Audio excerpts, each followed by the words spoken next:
So positive direction of travel on changing places. As with all things in the public realm, money, of course, is a factor. Tony, you got some thoughts on the kind of history of public toilet funding? Yes, so I guess nobody's ever really wanted to fund them, and it sort of goes back into sort of the 19th century, where before you have public toilets, they had been called nuisances, and they were a nuisance because they were sort of these areas where people would urinate or whatever, and all the sewage and everything would just go out into the street. So it seems a nuisance straight away. And it sort of goes back into the middle of the 19th century, the Great Exhibition, where they had the first public toilet. And that's where Spend a Penny came from. So they tried to fund it by, by people actually paying to go. And I think that was successful. But then when they tried to do it on a bigger scale a little bit later on, it didn't work and it was not profitable. So if you sort of go back, I mean, the heyday in public toilets was sort of towards the end of the 19th century. And again, this idea of spending a penny sort of continued virtually right way through to decimalisation. But it's really been authorities over time that have funded public toilets, although there is not necessarily any requirement for local authorities to provide public toilets. And I guess the more and more cutbacks have been, the more pressure has been to close toilets. And I think if you look over the last sort of 10 years, the amount of toilets is just really reduced because they are very expensive to keep up. So that's sort of little potted history in terms of where we are. So treated like, waste management in kind of various different silos of local government.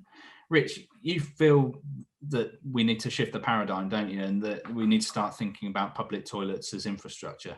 Yeah, absolutely. And I think the things we've spoken about in the last 10 or 15 minutes sort of reiterates a lot of that argument about how key that the public washroom is. As Tony said regarding the funding, they are quite an expensive service to fund. It's not a legal requirement to have them, and it's a really easy cost saving, given they're not compelled to have them.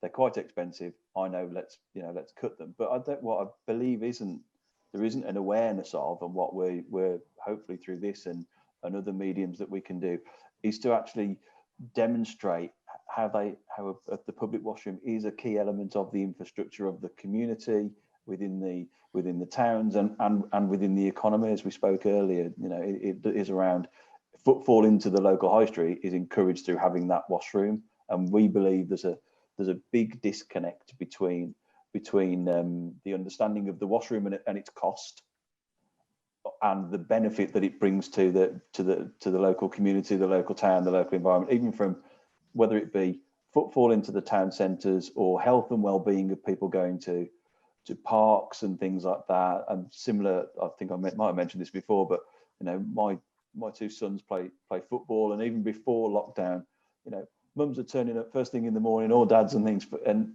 the toilets are closed, the changing rooms are closed, and these are public parks, public football pitches where that there's been a budget cut, so changing rooms aren't open, so public WC facilities aren't available. So I think it's a key thing across the board: the economy, the well-being, and one of our sort of objectives as a business is to raise that and bring all the connections together, because I think they're just seen as a cost, and as we've all said, they're much more to the whole community and how everything works and how everybody moves around the country in that respect.